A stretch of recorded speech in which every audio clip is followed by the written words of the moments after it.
इमरान को रिहा करो, करम करो, हया करो, इमरान को रिहा करो।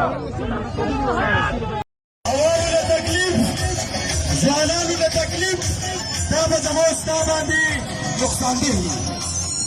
तो नाज़रीन, पीटीआई जो है वो फैसला कर चुकी है कि अब सिर्फ एहतजाज होगा, फैसला सड़कों पर होगा और अब सिर्फ मुज़ाहमत और सिर्फ मुज़ाहमत होगी। ऐसे में पीटीआई जो है वो खैबर पख्तूनख्वा में अपनी एक्टिविटीज़ जारी रखे हुए है, जहां पाकिस्तान भर में मौसम इंतहाई गर्म है और जो इसराइल ईरान जंग है उसकी वजह से जो पीटीआई की एक्टिविटीज़ हैं वो मांद पड़ गई हैं। जो एहतजाज होना था उसे भी मनसूख किया गया क्योंकि जो सूरत हाल कशीदा बनी ईरान इसराइल जंग की वजह से। लेकिन इस मौके पर खैबर पख्तूनख्वा में जो है वो अवाम वैसे ही चार्ज है। आवाम कह रही है कि बस अब बहुत बर्दाश्त कर लिया, हमारा इमरान खान हमारा लीडर जो है वो शदीद गर्मी में जेल में कैद है, उसको निकालने के लिए हमें बाहर निकलना होगा, सड़कों पर आना होगा। और इसी सिलसिले की कड़ी में आज मालाकंड एक मरतबा फिर सड़कों पर निकल आया। आप देख सकते हैं मनाज़र के अंदर कि आवाम जो है वो सड़कों पर निकली है, पीटीआई के परचम की बहार है, इमरान खान के नारे हैं और पीटीआई केपीके के सदर जुनैद अकबर ने आज खुद इस एहतजाज को लीड किया है। इस मौके पर वहाँ शदीद नारेबाजी हुई और ये रैली इस बात का अयादा कर रही थी कि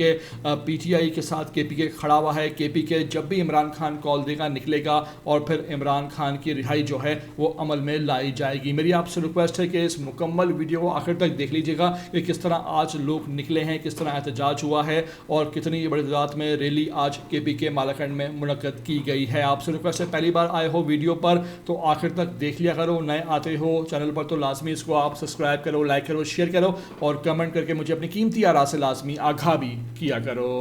इमरान को रिहा करो, करम करो, हया करो, इमरान को रिहा करो। अवामी ने तकलीफ, जानानी ने तकलीफ, तब जमोस्ता बांधी नुकसानदेही। हम बखपलो मशरानान और कचरानान पे तकलीफ न वर्को मेहरबानियों के लार खुदा रब्बुल करीम दा हम शुक्र गुजारियम अज़ार गिरा तजरूर से